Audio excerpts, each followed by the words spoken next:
Hi friends, నేను మీ సంతోష్. మనం ఏదైనా ప్రాపర్టీ కొనుగోలు చేసేటప్పుడు ఆ ప్రాపర్టీకి సంబంధించిన ఈసీ డాక్యుమెంట్ని తెలంగాణ రెవెన్యూ డిపార్ట్మెంట్ నుండి ఫ్రీగా ఎలా డౌన్లోడ్ చేయాలో చూద్దాం. గూగుల్ సెర్చ్ ఓపెన్ చేసి అందులో తెలంగాణ రిజిస్ట్రేషన్ అని సెర్చ్ చేయాలి. ఇలా తెలంగాణ రిజిస్ట్రేషన్ అని వస్తుంది. ఇలా ఇంటర్ఫేస్ ఓపెన్ అవుతుంది. కిందికి స్క్రోల్ చేసిన తర్వాత ఇక్కడ ఈసీ అని ఉంటుంది, ఎంక్లోజ్మెంట్ సర్టిఫికేట్ అని. దాన్ని టైప్ చేస్తే ముందుగా ఇలా వస్తుంది. మనం యూజర్ లాగిన్ ఆల్రెడీ చేసుకున్నాం కాబట్టి ముందుగా యూజర్ టైప్ సెలెక్ట్ చేసుకోవాలి, సిటిజన్ అనేసి పెట్టుకోవాలి, మొబైల్ నంబర్ టైప్ చేసుకోవాలి, పాస్వర్డ్ టైప్ చేసుకోవాలి, క్యాప్చర్ కూడా టైప్ చేసి లాగిన్ అని ప్రెస్ చేయాలి. పైకి స్క్రోలింగ్ చేసి అక్కడ ఈసీ అనే ఉన్న దగ్గర మనం టైప్ చేస్తే తర్వాత ఇలా వస్తుంది.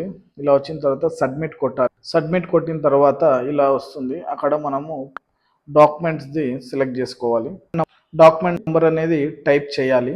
తర్వాత డాక్యుమెంట్ ఇయర్ టైప్ చేయాలి.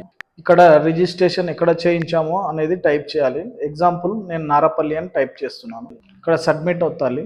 ఇలా వస్తుంది. కిందికి స్క్రోల్ చేసి సైడ్కి అన్న తర్వాత ఇక్కడ నెక్స్ట్ అనేది ఉంటుంది. ఇక్కడ నెక్స్ట్ టైప్ చేయాలి. పైకి స్క్రోలింగ్ చేసి సబ్మిట్ అవుతాలి. ఇక్కడ ఆల్ డాక్యుమెంట్ క్లిక్ చేసుకొని సబ్మిట్ అవుతే మనకి ఈసీ అనేది జనరేట్ అవుతుంది. Thanks for watching video.